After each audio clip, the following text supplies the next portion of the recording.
So dito nga po mga kalingap mga kaedsi, urgent na pupuntahan ni Kalingap Rob ang teacher ni Viancy. So ano nga ba ito? Yan po yung ating pag-uusapan po mamaya mga kalingap mga kaedsi. Pero bago po natin ipagpatuloy ang video ito sa mga bago pa lang po sa ating munting channel, huwag po natin kalimutang suportahan ang ama ng Kalingap, Kuya Val Santos Matubang at Kalingap Rob. At paunawa panoorin po muna ang full video bago mag-comment para malaman ang nilalaman nito.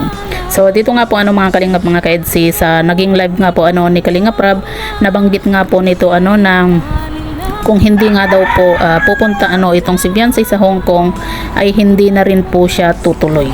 At ayan nga po mga kalingap mga kaedsi, sinabihan nga po ni Kalingap Rob itong si Dr. Love na pumunta nga po sa school nga po nila Viancy at kausapin nga po ang teacher nga po nila Viancy. Pero yun nga po kinakailangan din po na kasama po ni Dr. Love nga po ang magulang po ni Viancy o kung sino man pong pwedeng makakasama po ni Dr. Love upang magdala nga po ng electric fan at printer.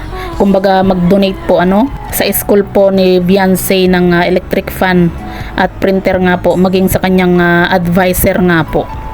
Pero yun nga po mga kalingap mga kaedsi, pabiro nga pong sinabi po ni Kalingap Rob dito kay Dr. Love na kinakailangan nga po nakasama ni Dr. Love ang magulang po ni Viancy.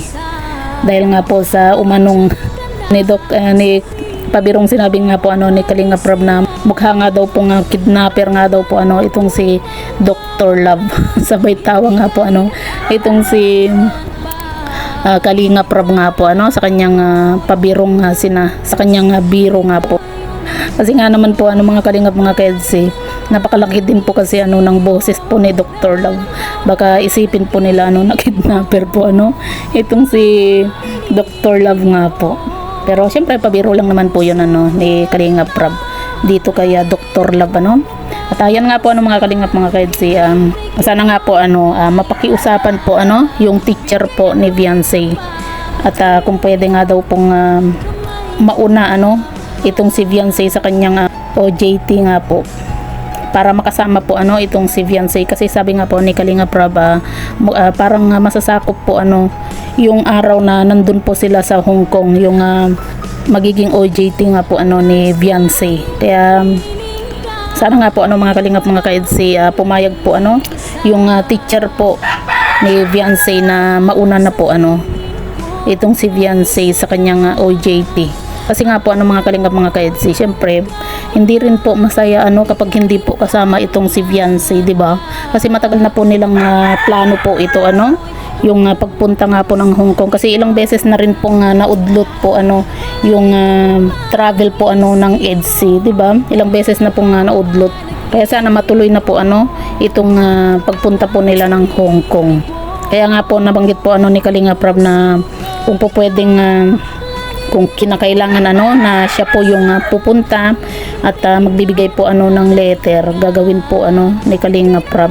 Kumbaga magpapagawa po siya ng letter nga po dito kay Kuya Jens kung kinakailangan nga po.